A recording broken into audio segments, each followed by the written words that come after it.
To make a chicken stew, you'll start by cooking all of your chicken and your pork roast or pork chops in a pot.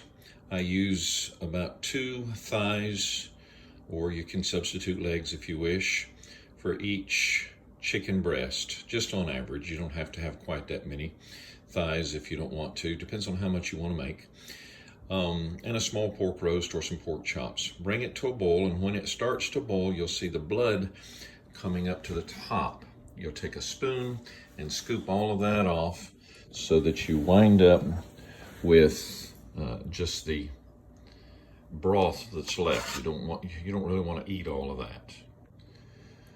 The process of scooping that cooked blood off the top of your stew will be done multiple times through the first hour till you get it all off, and it will eventually quit cooking off. And as I'm scooping it off, I put it in a bowl. There is fat that will also cook to the top, and you'll wind up scooping that in with it. I prefer not to throw all of that juice nor all the fat away. I just want the blood gone.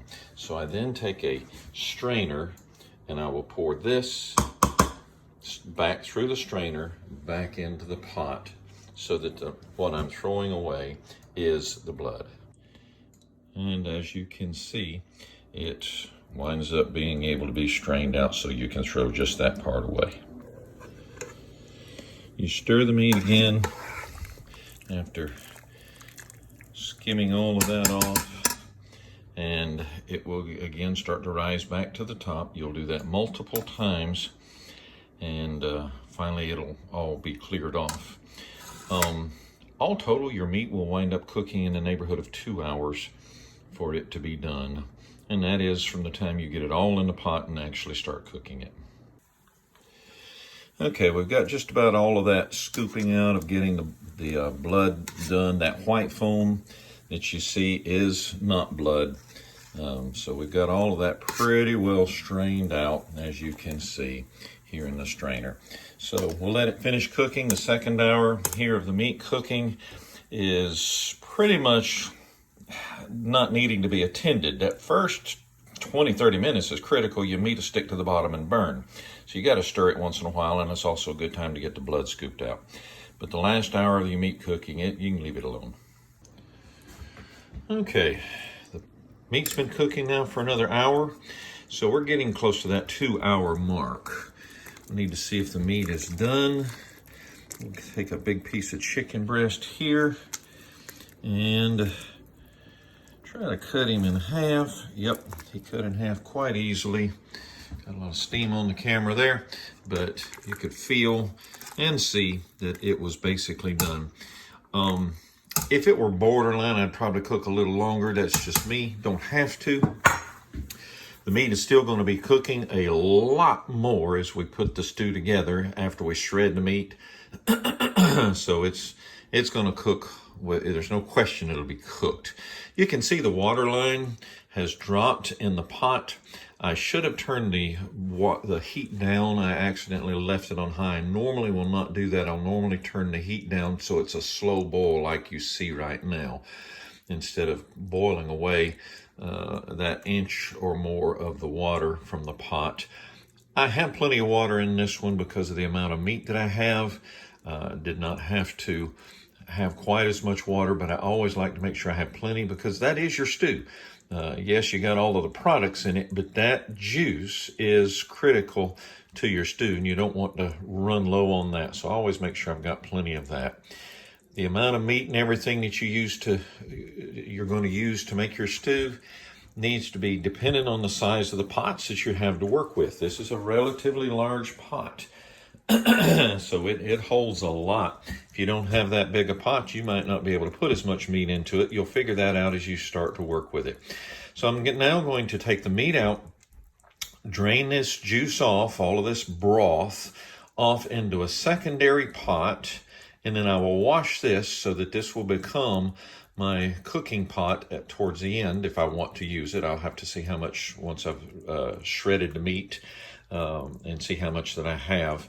But I will wash this pot regardless before I were to use it if I want to make it my actual cooking pot. So the next step is to take the meat out, strain this juice into a secondary pot and let it begin to cool. And then once that meat's cooled a little bit, I can begin to shred that meat. Okay, I've got the meat put off into another pot. I'm now immediately filling that pot with cold water.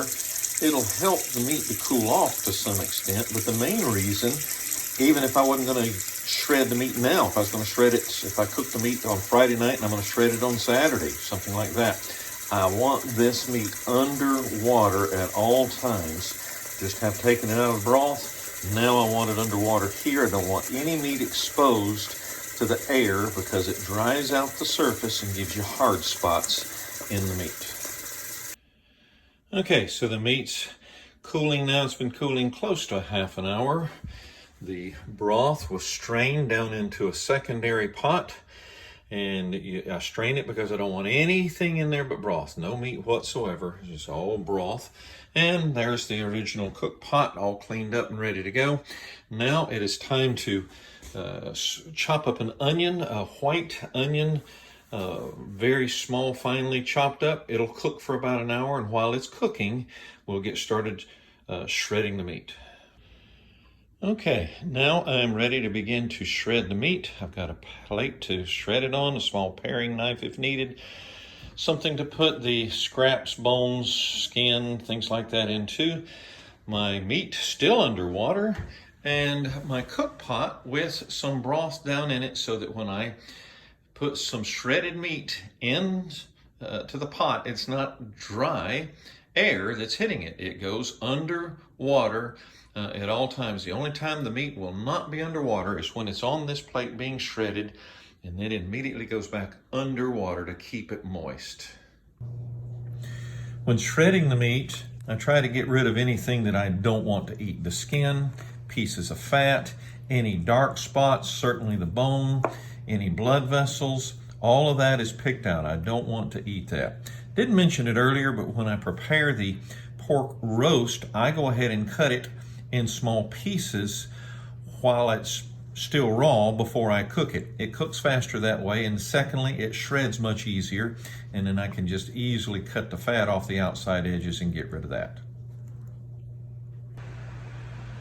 When you shred the meat, you're just trying to get bite-sized stuff, kind of like you would for a pulled pork sandwich.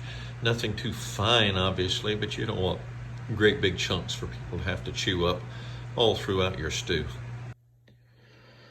Okay, we've got the meat all shredded, put back in the broth, as you can see.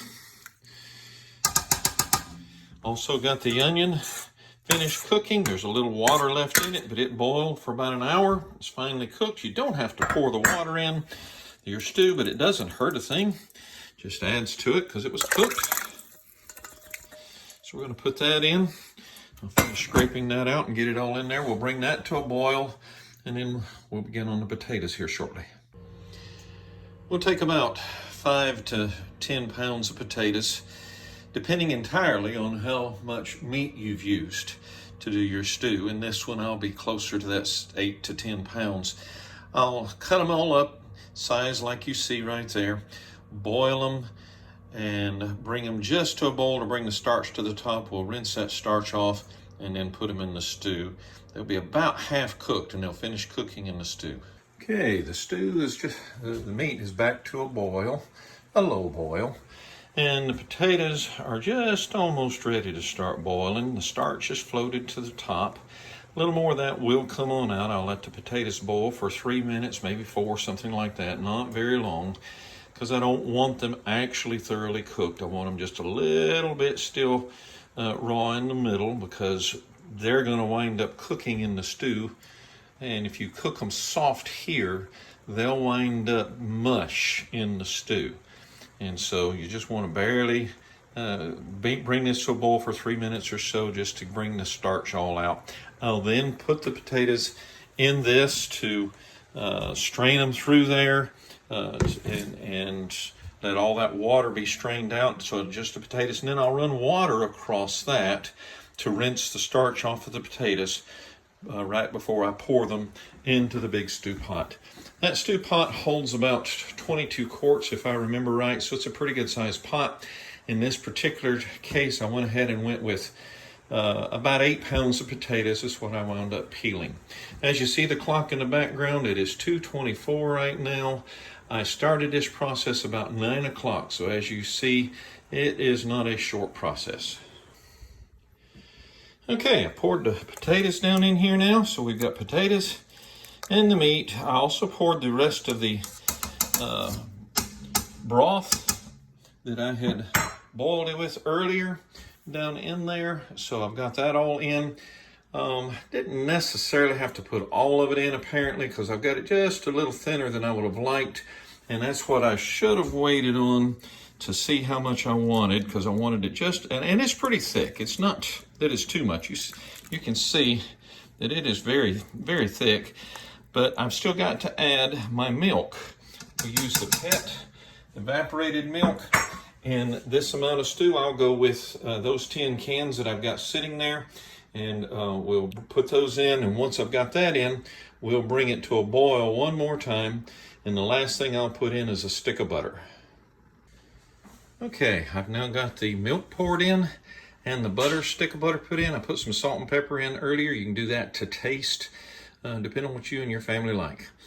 Now that I've added the milk, it brought it back down below boiling right quick. So I'm going to begin to stir now, and I will not stop stirring when it's on the heat with the milk in. The milk will burn on the bottom if you let it sit. So it's imperative to keep stirring when you've got heat on the pot with that milk in there. All said and done, this will be back to a boil, which is absolutely necessary. Anytime you add the milk, you've got to bring it to a boil again. And this will be back to boil in about 20 minutes. And so I will finish up at about the 6-hour mark, which is about average for a 22 quart stew or thereabouts.